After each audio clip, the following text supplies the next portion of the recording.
In a world where everything is connected, one country's crisis can become another country's opportunity.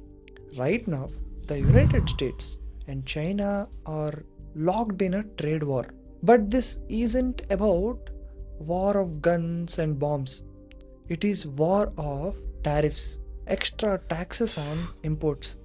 Decisions made in boardrooms in Washington are shaking factories in Beijing and opening doors for Mumbai.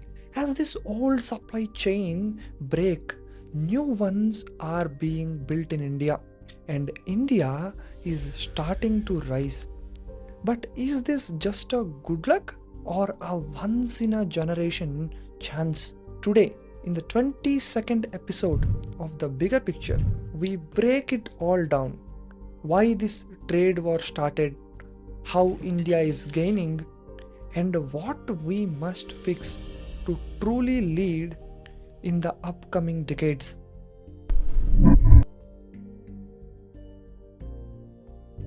The story begins in 2018. President Donald Trump, frustrated with Chinese rise, announced heavy tariffs. The reasons? Intellectual property theft, unfair subsidies, a massive trade deficit. So the US hit Chinese goods with billions in taxes. China hit back. It became a game of tit for tat.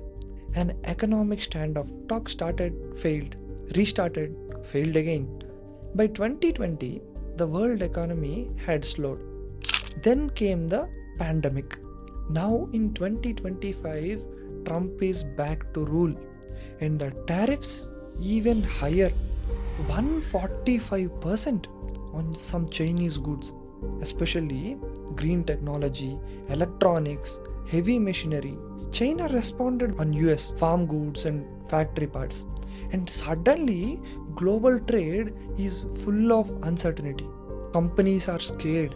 They are moving supply chains, looking for safer ground. And India is catching their attention.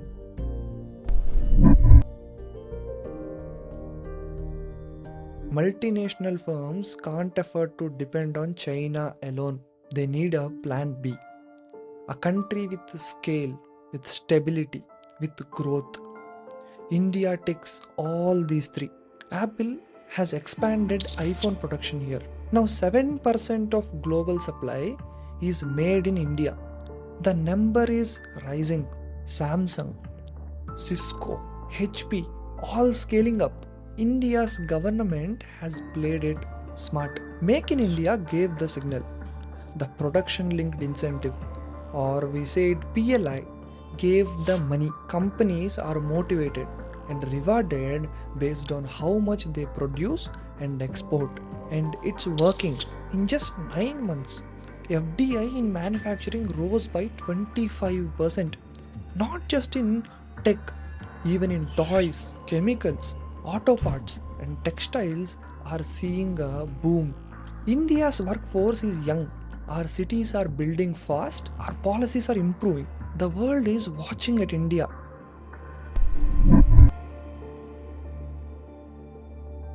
Tariffs make Chinese goods more expensive now. That creates a gap. And Indian companies at this time are stepping in. Textiles are a big win.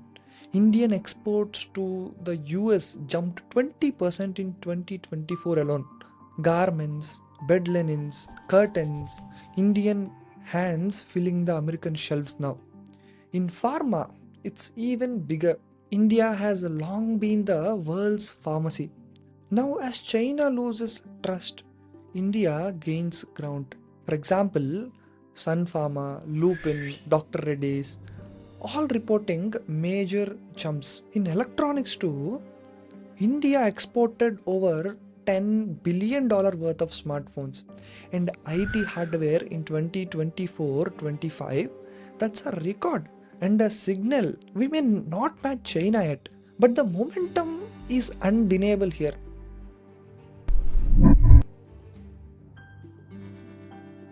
But let's not celebrate too soon.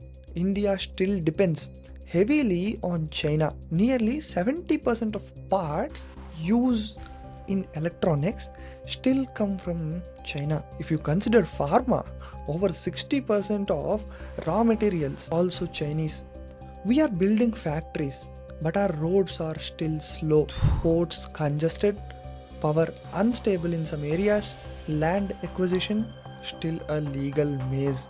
And while labor laws are changing, they still confuse global investors. The message is clear. India must not just attract companies, we must retain them here by being faster, more reliable, more efficient. That's the real test that India should pass by any cost now.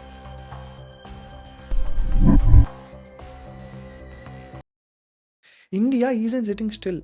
The PLI scheme now covers 14 sectors, from textiles to white goods, auto parts to specialty steel. The goal is simple here: produce more, export more, get rewarded. Trade diplomacy is also active. A deal with UAE is already signed. Negotiations with the EU and Canada are moving fast. These deals open up new markets and create alternate trade routes. What about inside India? At home, reforms continue. GST is being simplified, labor codes are getting reworked, new industrial corridors are being built, the logistics is faster now. The goal?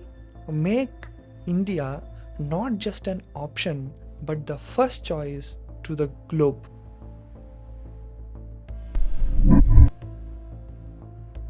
If we can play this right, India's share in global exports could double by 2030. Sectors like electronics, processed food, and chemicals could lead the way. A recent Morgan Stanley report said India might add $500 billion in export this decade. That's not just a number, that's millions of jobs in metros, in small towns, and in villages where factories are just starting. GDP could grow faster, maybe above 6.5%. But more than money, it gives India diplomatic power as a neutral force in Indo-Pacific region. India will shape the new global order. The U.S China trade war is more than the news headline.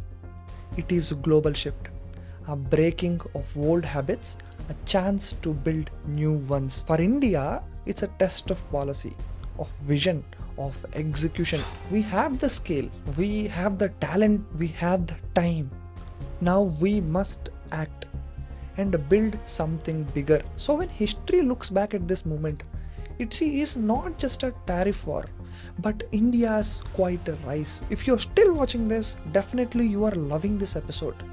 Please do like and comment your thoughts on this context in the comment section below. Do share this with your friends and family. This is Rohit D. Sharma signing off until next episode.